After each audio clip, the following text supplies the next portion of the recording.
Hello, and welcome to Chapter 10 of my Justice and Pride 0% LTC, narrated, well, not narrated, yes, by me, Family Player. Today is Chapter 10, as I said before, and it will be done in 3 turns. We start off with promoting Charles. Charles is very good, as I've stated previously, and he gets only better on promotion. And you might be wondering, why are you making him a sage? Since Bishop will have a nice advantage of being having the Slayer effect. And you just saw the reason why. Anima. He gets C rank Anima upon promotion.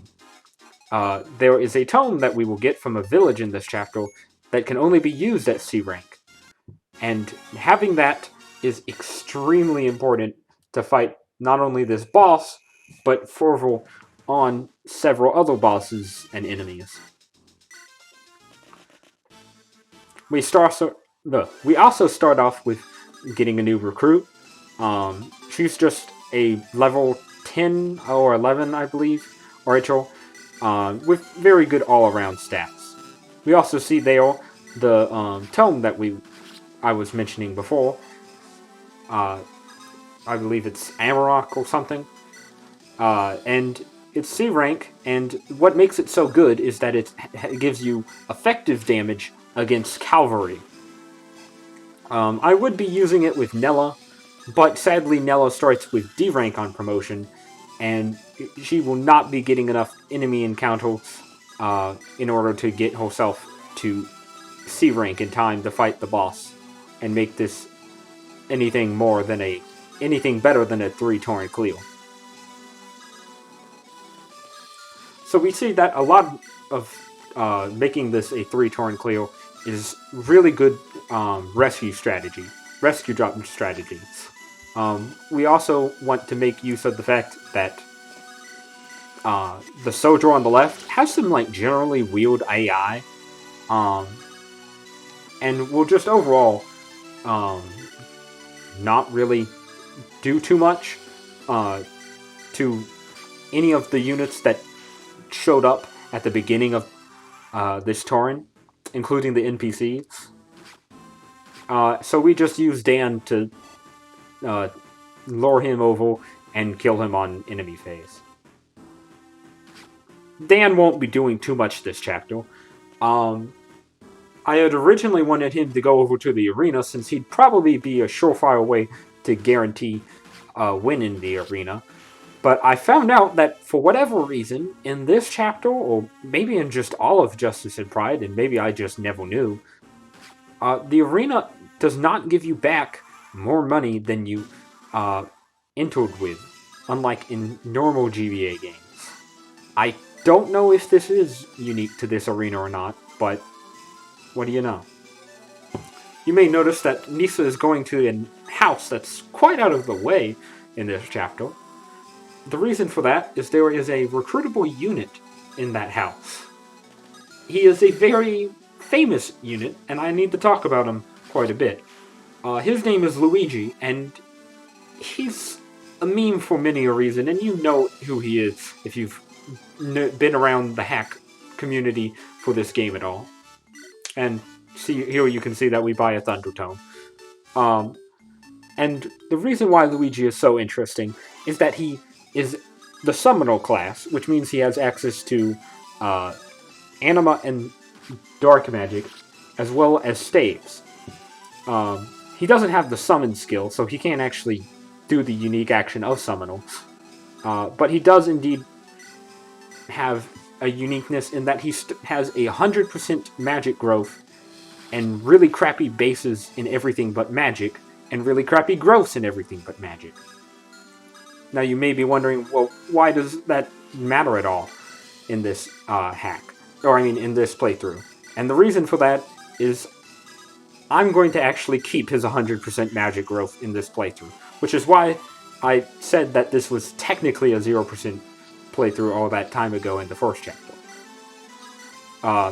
Considering that all he'll be able to do is just reliable chip damage and warp later on, it's not really too effective outside of just making this a little less of a headache to plan out near the end in regard to warp uses.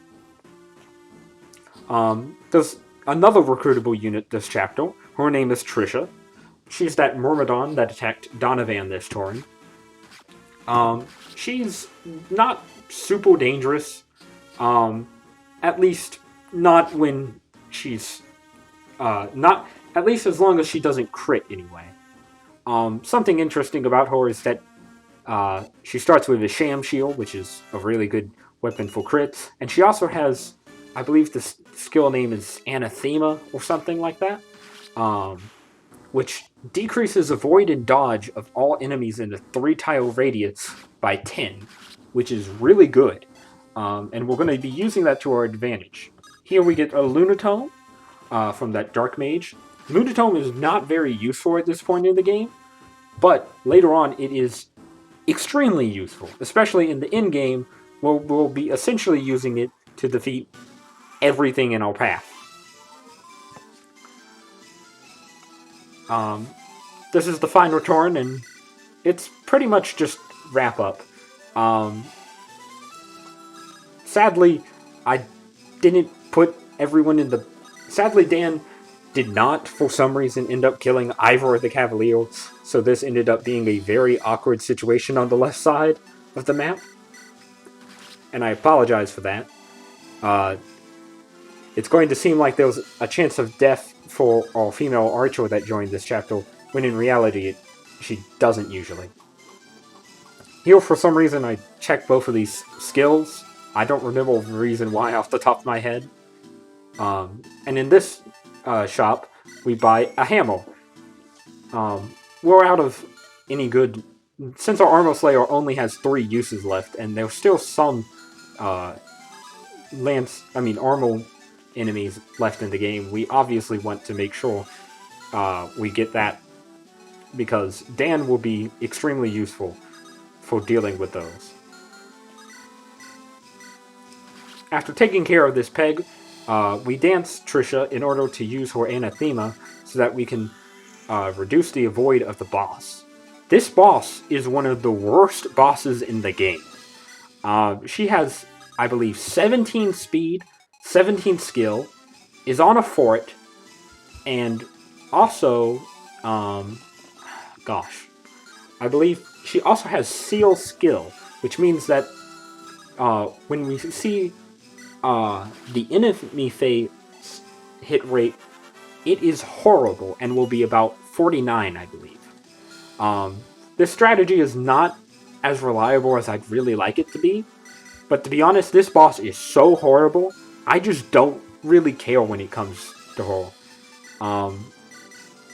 Here you can see why Luigi is interesting, in that he did a lot of damage to a peg, despite her being obviously